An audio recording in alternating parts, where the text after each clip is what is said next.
Good morning. I am going to try to do this video in this car while driving to work. It really usually doesn't work if I'm doing a serious video because of my distractions. If I'm doing a regular old whatever video, it's really not, it doesn't really matter. But this is hard to do because I am a mass hole in position. I don't have my phone holder, so I'm holding it in my hand. So I'm still gonna try to do it. So this video, I can probably do a 10-part series, but where I'm gonna start is I'm gonna start with me. See what I'm saying? Like, the light turned green and the guy beeped his horn. It was a little too, so I'm gonna be nice, but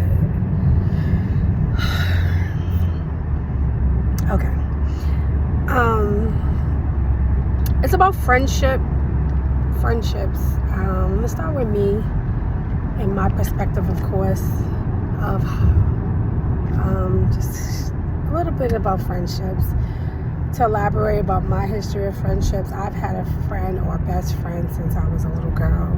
I had a best friend in pre-K, Jennifer and Lynn, and I had a best friend in elementary school, Shayla, / Sharika. Then after 3rd grade, I started becoming best friends with boys. But I had my at-home friends and I had my on-the-go friends. I had my best friend Ronise. That was a home friend, and then I had a couple of friends from school. Middle school, I had a best friend, Ashley. High school, that's where, you kind of separate the friends again. And I had a home best friend, but this time I ended up going to school with my best friend, Ronise, and that was cool. And then I became an adult. So of course you become an adult. But if I could evaluate myself, I had a best friend at home before that, Ernie. But a lot of things happen between pre-K to adulthood when it becomes best friends. Then you tend to have like a forever best friend, like no matter, like family members that become your best friends. They're kind of forever best friends in a sense. Until they're not. So they're in between, like, my family is inserted in there, but I didn't classify them as like friends or best friends then and there because they were family. But the trauma and the situations I've had with my best friends growing up. Oh, I forgot, I had another best friend, Jessica, at home. She was my at-home best friend. So at that point, I guess I put Ronise on one of their best friends. Ronise wasn't actually my best friend in elementary school, in 4th grade, or in 3rd grade. I think we just in 3rd grade, actually, she wasn't my best friend. It was still Jessica, but that was my road dog. We went everywhere together. But when I think about, besides pre-K, when I think about elementary best friends, all the way through high school best friends, I miss my time. Family best friends. There's been a situation, home best friends, there's been a situation with all of them. And I kind of didn't realize that there was a problem. At first, I knew I was the problem for half of that. But then as a young girl, I remember being Jessica. We never had an outing. We just moved. Shayla, I was like kind of troubled as a kid. So her mom, and she was like the straight student. So it was like more so like tried it, but like it was not. I think I've gone over her house one time, but it was really like her mom being like, Not really, but kind of, you know. But I moved away. It wasn't really like that. I moved away. Who else? So those are Ernie, it was a little different. She was a little bit older than me, but I kind of like received her as a best friend. I don't know if I was her best friend, but it was it was like more of a not grown up, but just more mature setting. She was cool, different than all the other friends. It was like a love, but that was the first experience I had with boys being involved, and that was where, you know, she was dating the boy I liked, and like the boy I loved. What am I talking about?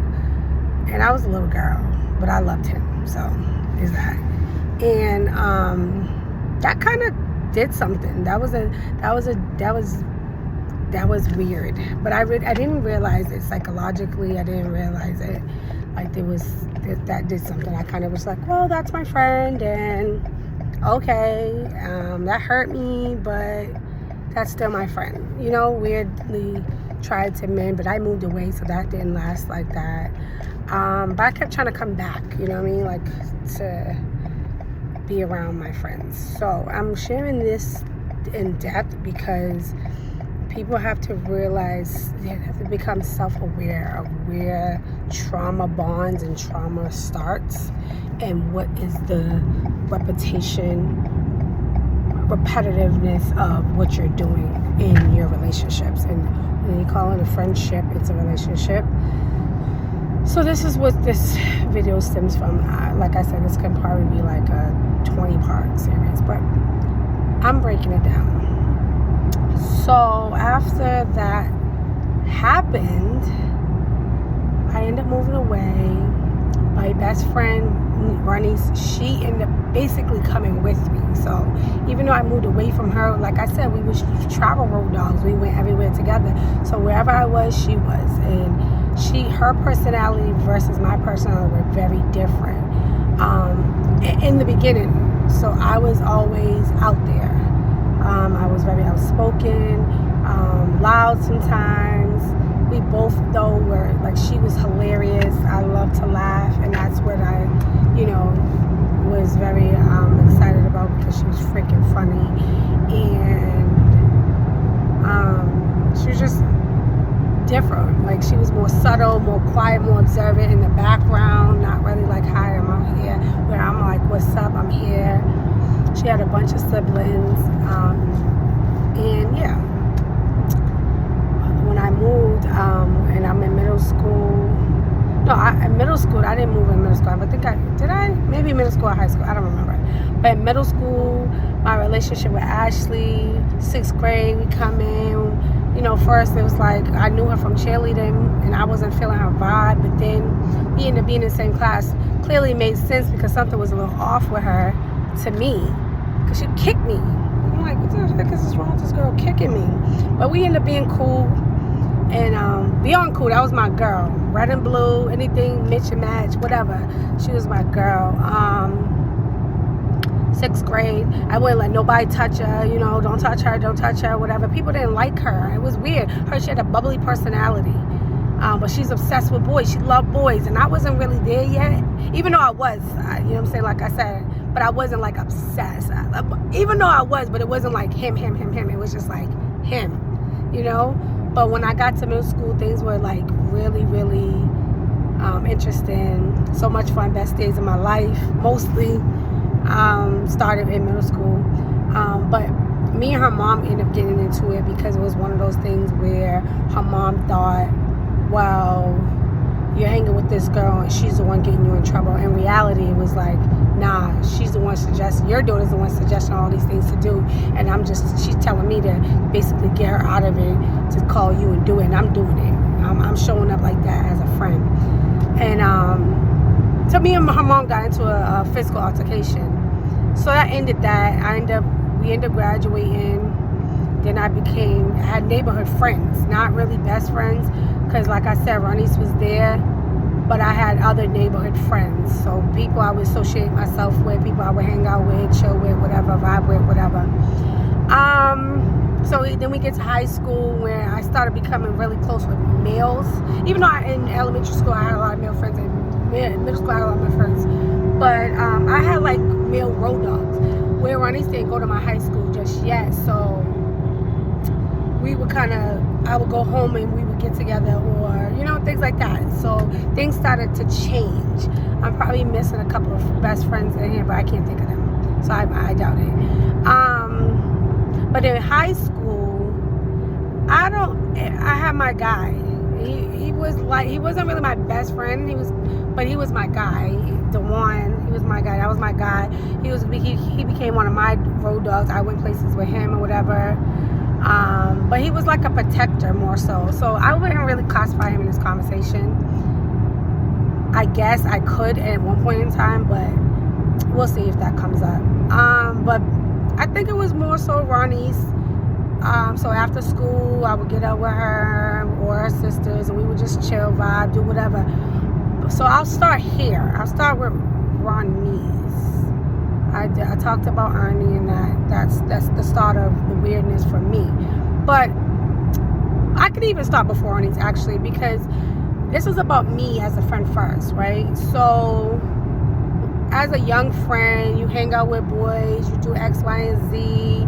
But I wasn't kind of protecting my friends, really. I was kind of like smutting off. Like, oh, yes, you should talk to him, and you should do this, and which was very weird. I was doing that. I was very promiscuous, but I was kind of like doing that with my friends. Like, not all of them, though, but I was inviting it. And at that point, I may not have psychologically understood that this is not something I want to do, but eventually I did. I knew I was missing a friend, and it's hard to classify her too, because she's my girl. So I don't know if I would classify her as my best friend, but my girl Mo, that was my girl. So she definitely is in this. So yeah, I'm getting cold. So where am I? So this brings up Mo, whereas, you know, she's innocent, you know, not really, you know, into anything, and here I am with all these guys around, like, hook up with her, hook up with him, hook up. And that, to me, when I look back at it years ago, I'm like, that's not cool. Like, what is that? Granted, you can do what you want to do, but I shouldn't have ever have been setting that up. You know what I mean? Like, what am I doing?